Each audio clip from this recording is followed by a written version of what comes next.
Oh yeah, ay. When you need a hand and you don't know why, just know that I'll be there. When the road is long and you feel so tired.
Can you hear me now? Can you hear me now? Oh yeah, they can hear it. So this is John Reagan with E-Powersport.com. Just wanted to give you guys a little coffee chat today. I mean, I know I've been missing on stuff, but luckily we're getting the shop, well, we is me, getting the shop cleared up and getting things taken care of here, and gonna have some nice little work area back here and keep this sitting area because it's already proven that it's a good little area for working on stuff. Woo. As well as there's little flies, I'm not going crazy. There's working on stuff, as well as kind of getting a view from the doors and be able to see what's going on. So yeah, so things are coming along pretty well, I gotta say. There has been a couple of interesting instances where, like, let's say, for example, the scooter we sell, the XE28 by Veli Motor. It's not like built by Veli Motor. They sell it, right? They broker it. And there's a new company out now out of China that has decided to put their brand on it and bring it over here to the US. And you might have seen it on Electrek, exact same scooter. And they decided to even sell it for less, right? On Amazon. Now, an interesting thing that I've noticed let's talk about Amazon for a minute. One of the interesting things I've noticed, if I go back to some of the traffic coming out of Ashburn, I don't know if you guys are familiar, but Amazon and other companies have large data centers based in Ashburn that do a lot of their, we'll say, automated lifting. We get scanned by Ashburn almost every time we make an update. to any product or page. And I did notice, so after I hadn't made updates, some random kind of plugs at the scooters. So I'm wondering if they were price checking and, using the Amazon systems to go out there and do that. So it's pretty interesting to see. But in that vein, we went ahead and lowered the price as well to match it. It's $15.49, same price you can get it from them. And yeah, I mean, you have me and the team that I work with who aren't usually in the shop. Everybody pretty much works remote. Welcome to the 23rd century. Sorry, the 21st century. But you may have also noticed the sound's a little better. I got a little credit, so I got at Best Buy. So I got a Rode mic setup. So now instead of sounding like we're in a hollow tube or I'm far away, you guys will actually be able to hear what I'm saying. What else? Oh yeah, other companies are starting to bring in the motorcycles. So what I've seen is, and I've even seen it directly on Facebook, we have our marketing and stuff out there with the brands that we work with, and these other brands that also carry these motorcycles, right? But in China or something, they want to come into the US, are beginning to tag on to all of our posts and stuff saying, oh, that's our bike too. Oh, this is ours. Oh, we sell that too.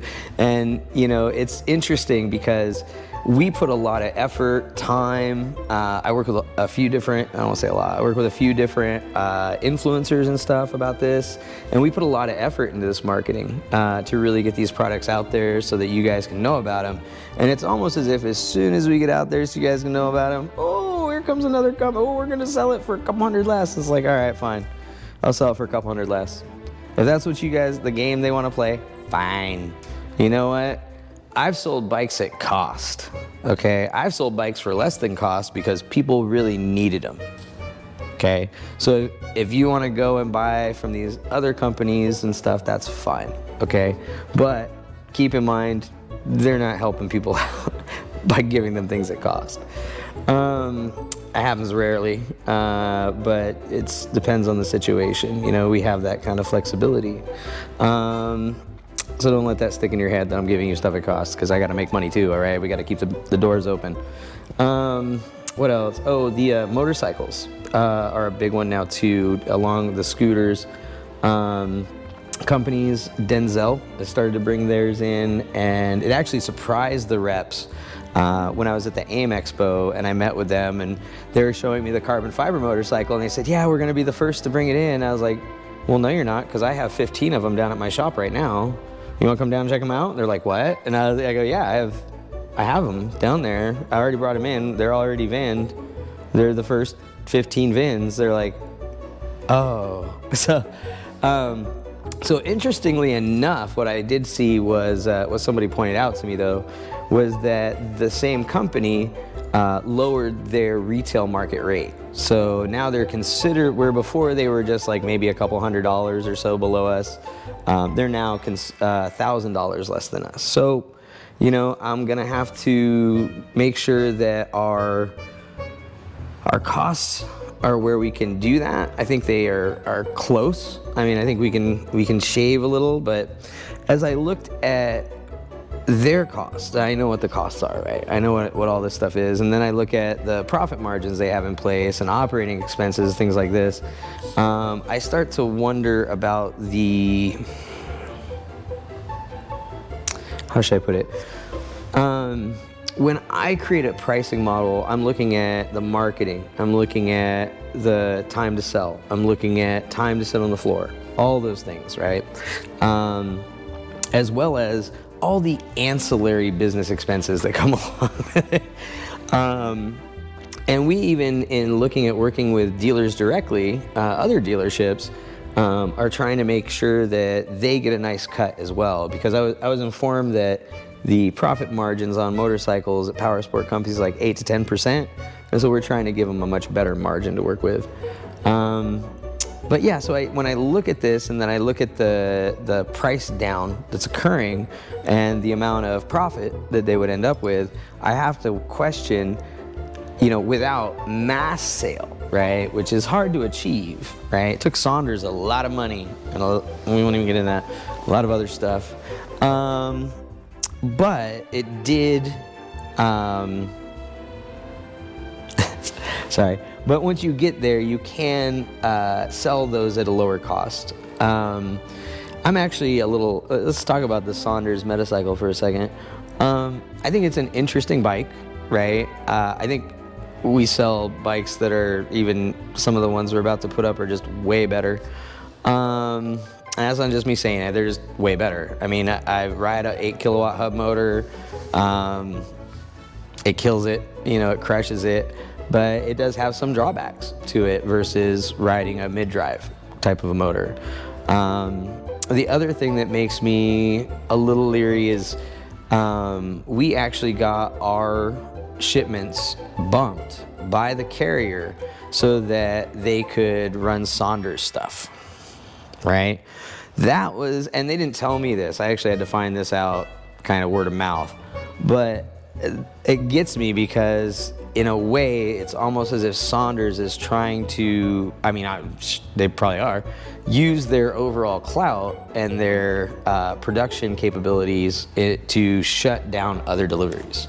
So because of it, I almost lost a sale, right? And of course I'm going to take it up with the carrier and talk to them about it, but at the same time it's kind of concerning. You know, here are all these small little companies, right? And I know some of these dealers. I've talked to the dealers, and I, you know, play nice with everybody. I try to help everybody and stuff if I can. We're all, you know, selling these. We're all just trying to make a living. And a company like Saunders, who, I mean, has a very gray past to begin with, pulls something like this. We're like, hey, we need to monopolize your capacity, and you're going to not be able to deliver for anybody else for 3 to 4 weeks. Granted, the carrier should have let us know, but this slowed down our deliveries and our ability to provide for our customers. So, in addition to that, we'll probably be using additional carriers from here on out. What else? It's been a fun week. It's been exciting. Been putting stuff together, getting this stuff cleared out. These boxes, these will be gone by the end of this week. We're working with a company for the Adobe Expo that's going to be here this week. Their booth demonstration is an e-bike store, online store, and they found us, and they've been really happy with the products we have and how we've been helping them. So I'm going to be taking up a little bit this week on that and building these bikes out and getting this stuff set up. So it'll look a little different probably next Sunday even than it does now. And maybe I'll give you guys a walk around next time. Hopefully I can get some of that garbage out of here. Woo, a lot of cardboard. We could build a house, apartment complex with all that cardboard I have here. Tell you. So, all right, what else? I think that's pretty much it for the week and stuff I just want to bounce around and ramble on about because, you know, the coffee's hitting me and that's how this works. Oh, you know, I was watching these live workplace things on TikTok and Instagram, and it made me think I could do something similar here. And you guys, if you're really bored, you could watch me with stuff. I mean, I don't know, there's guys making pizza, there's music, having a good time and stuff, things like that. But I was kind of like, if you're really bored, you can watch me put bikes together and hang out here at the shop, I guess. It'd be an interesting little thing, huh? Well, let me know. If you want a live channel run, put it in the comments. And if I get enough comments saying, yeah, do live channels, have it set up, run it on Instagram, YouTube, TikTok, what have you, I'll do it, all right? But yeah, I doubt any of you will. It'll probably be more like 1 or 2 people saying, yeah! And yeah, because I mean, really, who wants to watch people put bikes together? Motorcycles, work on shit. I guess we'll find out. Anyway. That's it for me. A little road mic's a little heavy on my stretched out shirt, and you all ride safely and have fun.